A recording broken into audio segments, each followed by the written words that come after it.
नमस्कार, वंदे मातरम।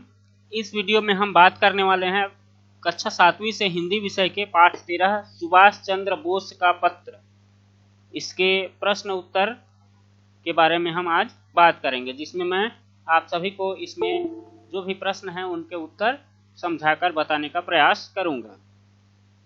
यह पाठ मुख्यतः एक पत्र पर केंद्रित है, जो पत्र ओजस्वी स्वतंत्रता संग्राम सेनानी सुभाष चंद्र बोस जी के द्वारा केसरी पत्रिका के संपादक श्री N.C. केलकर के नाम बर्मा के मांडले जेल से लिखा था। तो नेताजी के इस पत्र में क्या क्या बातें हैं उसी को इस पाठ में बताया गया है। तो चलिए हम इस वीडियो के मुख्य टॉपिक अर्थात इसके प्रश्न उत्तर की ओर आगे बढ़ते हैं।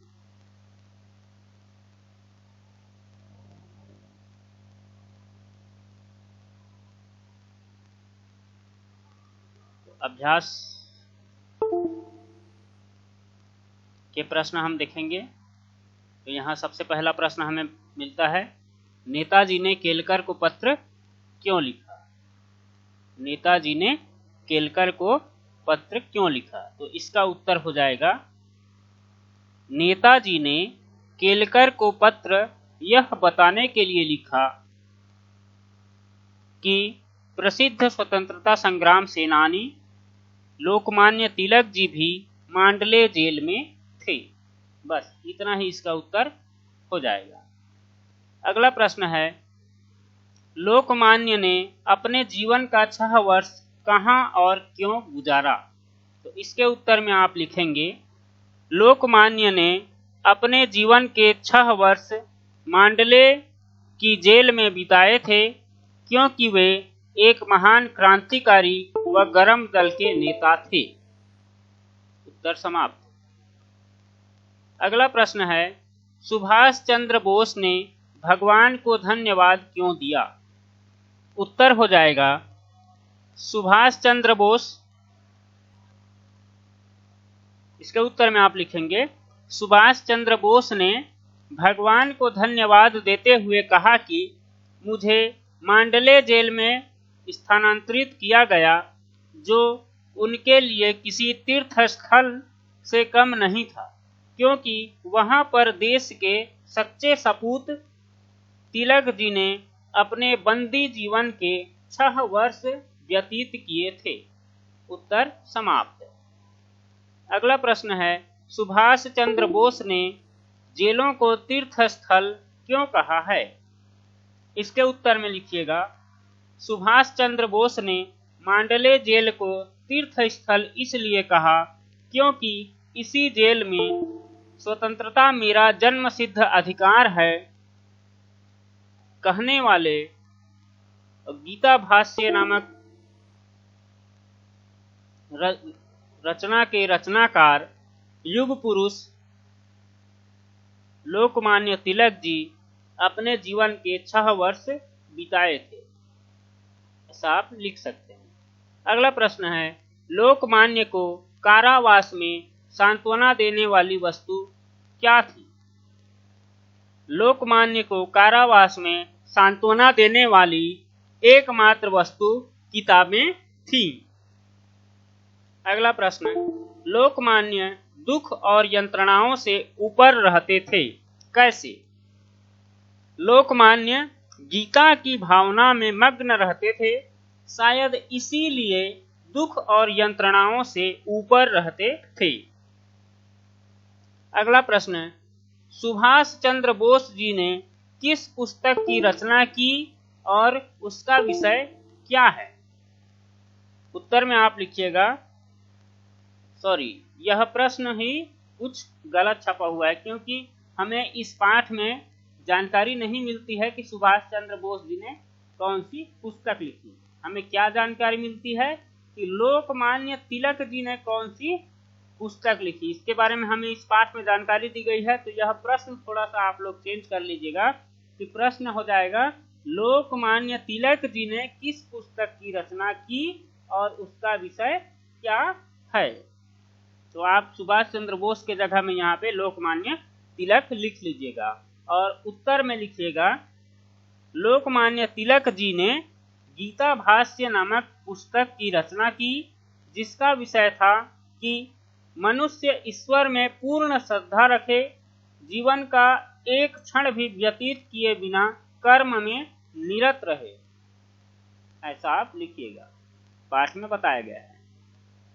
अगला प्रश्न है, नेताजी के अनुसार आजकल के नौजवान को वहां की जलवायु से क्या शिकायत है? उत्तर हो जाएगा, मांडले जेल म्यांमार बर्मा में थी। उस देश की जलवायु के विषय में नौजवानों को यह शिकायत थी कि वहां की जलवायु शिथिल कर देने वाली और मंदाग्नि तथा गठिया रोग को जन्म देने वाली है। वह धीरे धीरे व्यक्ति के जीवन शक्ति को सोख लेती है। बस इतना आप उत्तर इसका लिखिएगा।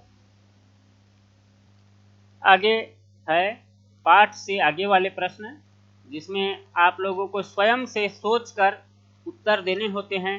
प्रश्न पूछे जाते हैं आपसे कि आप क्या सोचते हैं, आपके अनुसार इसका उत्तर क्या होगा, इसे आपसे पूछा जाता है।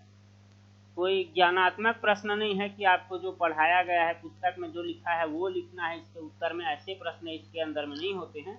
इसके अंदर में आपको अपने अनुभव के अनुसार उत्तर देने होते हैं।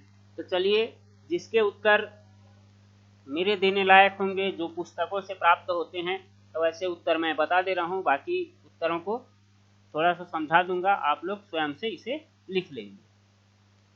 तो इसमें पहला प्रश्न हो जाएगा, पाठ में लिखा है कि उनको सांत्वना देने वाली एकमात्र वस्तु किताबें थीं और वे एक कमरे में एकाकी रहते थे।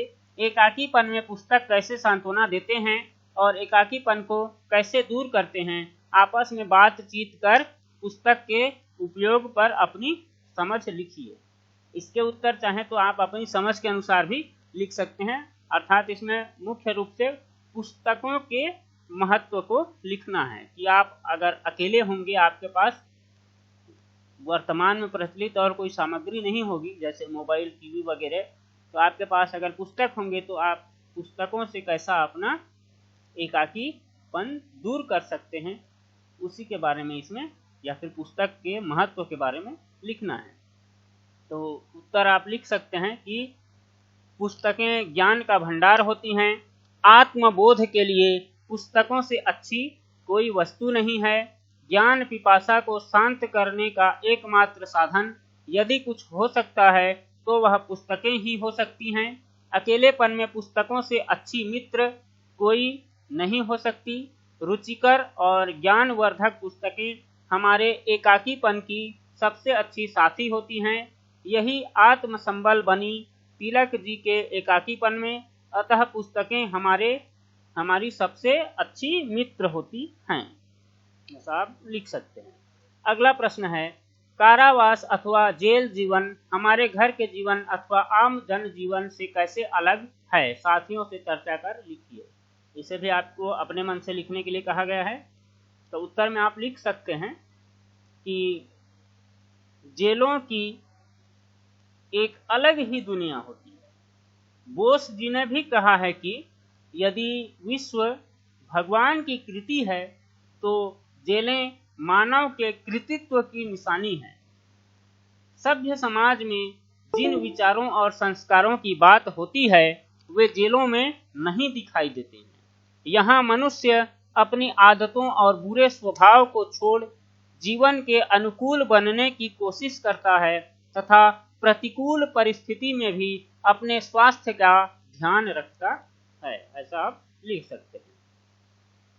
अगला प्रश्न है, कल्पना कर लिखिए कि जब नौजवानों को उस जलवायु से इतनी शिकायत थी तो मधुमेह से ग्रस्त वृद्ध लोकमान्य को कितना कष्ट झेलना पड़ा होगा।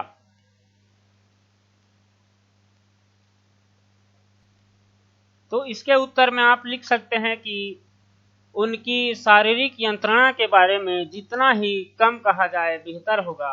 वे दंड संहिता के अंतर्गत बंदी थे और इस प्रकार आज के राजबंदियों की अपेक्षा कुछ मायनों में उनकी दिनचर्या कहीं अधिक कठोर रही होगी।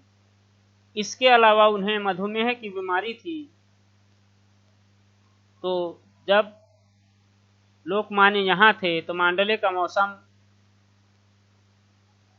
वहाँ की जलवायु शिथिल कर देने वाली तथा मंदाग्नि और गठिया को जन्म देने वाली थी, अतः वह धीरे धीरे व्यक्ति के जीवन शक्ति को सोख लेती थी। तो लोकमान्य जी ने भी इन्हीं सभी कष्टों को झेला होगा और वे वयोवृद्ध भी थे, तो उन्हें अत्यधिक कष्ट का सामना करना पड़ा होगा। और किंतु वे हार न मानकर अपने एकाकी जीवन को किताबों के माध्यम से जीते रहे। फिर भी उन्हें विभिन्न शारीरिक परेशानियों का सामना करना पड़ा और उनका स्वास्थ्य निरंतर गिरता गया, ऐसा आप लिख सकते हैं। अगला प्रश्न है, लोकमान्य को अपने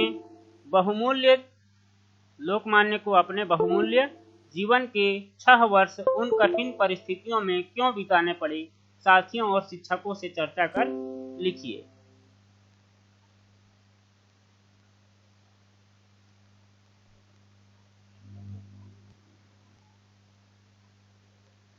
इस प्रश्न का उत्तर भी आप उसी ऊपर वाले प्रश्न की तरह लिख सकते हैं कि जलवायु से शिकायत थी तो मधुमेह से ग्रस्त लोकमान्य तिलक को कितना कष्ट झेलना पड़ा होगा। इसके उत्तर हमने जैसे बताए उसी के आधार पर थोड़ा बहुत उसमें चेंजेस करके इसके उत्तर आप लिख सकते हैं कि उन्हें कितना कष्ट झेलना पड़ा होगा। अगला प्रश्न है, नेताजी का मानना है कि सुदीर्घ कारावास के अंधकारमय दिनों में भी अपनी मातृभूमि के लिए अमूल्य भेंट तैयार की, इसलिए उन्हें विश्व के महापुरुषों की श्रेणी में प्रथम स्थान मिलना चाहिए। प्रथम श्रेणी का क्या अर्थ है? साथियों से बातचीत कर लिखिए। तो आप लोग देखते होंगे कि हम लोकमान्य तिलक जी को विभिन्न अवसरों पर उतना याद नहीं करते हैं जितना अन्य स्वतंत्रता संग्राम सेनानियों को हम याद करते हैं, जिनमें कई क्रांतिकारी वीर भी हैं और कई जो कांग्रेस के स्वतंत्रता की लड़ाई में कांग्रेस की ओर से अंग्रेजों से जूझ रहे थे, उनको भी याद करते हैं। जैसे हम महात्मा गांधी, जवाहरलाल नेहरू आदि कई लोगों को, चंद्रशेखर आज़ाद क्रांतिकारियों के रूप में, तो उनमें वे हमें अपनी सोच के आधार पर हम उन्हें प्रथम श्रेणी में रखते हैं, अर्थात उन्हें हम सर्वप्रथम याद करते हैं और उतना महत्व हम अन्य महापुरुषों को नहीं देते हैं, जबकि सभी महापुरुषों ने एक समान देश के लिए कार्य किया था। देश की स्वतंत्रता की लड़ाई सभी ने एक समान लड़ी थी, किंतु हम बाकी लोगों को, कई लोगों को हम थोड़ा सा कम महत्व देते हैं। तो इसमें यही कहा गया है कि उनको भी प्रथम श्रेणी में जगह मिलनी चाहिए, ऐसा ही कहा गया है। तो इसे आप सोच समझकर थोड़ा लिखेंगे। आगे कुछ प्रश्न है भाषा से वाले, जिसमें हमें क्या करना है? समास विग्रह करना है। तो प्रश्न पढ़ लेते हैं। देशवासी अर्थात देश में रहने वाले, कारावास कारा में वास, राजनीति राजा की नीति। इसी प्रकार के पाठ में बहुत सारे सामासिक पदों का प्रयोग हुआ है, उनका विग्रह कर समास के नाम लिखिए। तो यहाँ कुछ शब्द दिए गए हैं, उनको तोड़ना है, अलग अलग करना है और उनके नाम लिखने हैं। तो समास क्या होता है? संधि को जब हम तोड़ते हैं तो उसके बीच में कोई और शब्द नहीं आता है, छोटा मोटा कोई भी शब्द नहीं आता है, किंतु जब हम समास का विग्रह करते हैं, समास को तोड़ते हैं, तो उसके बीच में कारक चिन्ह आते हैं, अर्थात हम किसी 3-4 शब्दों को कारक चिन्ह आएंगे या फिर कुछ और अलग अलग 2 शब्दों को हम जोड़कर बनाते हैं। तो कुछ समास हैं जिसमें बीच में कारक चिन्ह आते हैं, जैसे कि तत्पुरुष समास, ठीक है। तो उसमें यहाँ पर इसी प्रकार के कुछ उदाहरण दिए गए हैं जिसमें हमें इनके उत्तर लिखे हैं। तो राजबंदी दिया गया है, तो राजबंदी क्या होगा? राजा का बंदी, ठीक है। तो इसमें हो जाएगा तत्पुरुष समास। तीर्थ स्थल, तीर्थ स्थल भी क्या होगा? तीर्थ का स्थल, तो जिसके बीच में कोई भी कारक चिन्ह आता है, का, के, से, ने, पर, इस प्रकार के जो भी आएंगे तो उसमें तत्पुरुष समास होता है। अगला है बहुमूल्य, तो बहुमूल्य में कर्मधारय समास हो जाएगा, ठीक है। इसमें मूल्य की विशेषता बता रहा है। मूल्य कैसा है? बहुमूल्य मतलब बहुत अधिक मूल्यवान, ठीक है। बहुमूल्य का क्या होगा? बहुत अधिक मूल्यवान। तो मूल्य की विशेषता कौन बता रहा है? बहु शब्द बता रहा है, ठीक है। तो सामने वाला शब्द अगर शब्दखंड बाद वाले शब्दखंड की विशेषता बताए तो वहां पे कर्मधारय समास होता है, अर्थात बाद वाले शब्द विशेष्य होते हैं और पूर्व पद विशेषण होता है, ठीक है। अगला है लोकमान्य, तो लोकमान्य का हो जाएगा लोक में मान्य। तो लोक में मान्य मतलब तत्पुरुष समास। महापुरुष, कैसा पुरुष? पुरुषों में महान है, जो पुरुषों में महान है उसे महापुरुष कहते हैं, ठीक है। तो इसका समास का नाम हो जाएगा कर्मधारय समास। क्यों होगा? पुरुष तो है, लेकिन कैसा पुरुष है? पुरुष की विशेषता कौन बता रहा है? महा जो शब्दखंड है वो पुरुष की विशेषता बता रहा है। तो कैसा पुरुष? महापुरुष। तो यहाँ पे पुरुष हो जाएगा विशेष्य और महा हो जाएगा विशेषण। तो विशेषण विशेष्य जहां आते हैं वहां पे कर्मधारय समास होगा, ठीक है। स्थानांतरण, एक स्थान से दूसरे स्थान, तो यह अव्ययी भाव है समास। अगला है चहार दीवारी, तो यह भी चार दीवारों का समूह हो जाएगा, ठीक है। तो चहार दीवारी क्या होगा? द्विगु समास है। द्विगु समास को हम कैसे पहचानते हैं?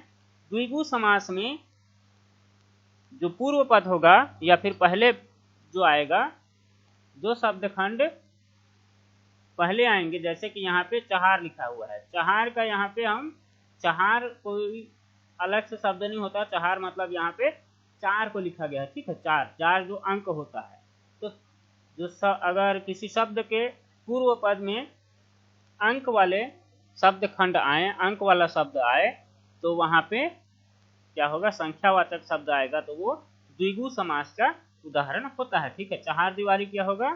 चार दीवारों का समूह, तो ये हो जाएगा द्विगु समास।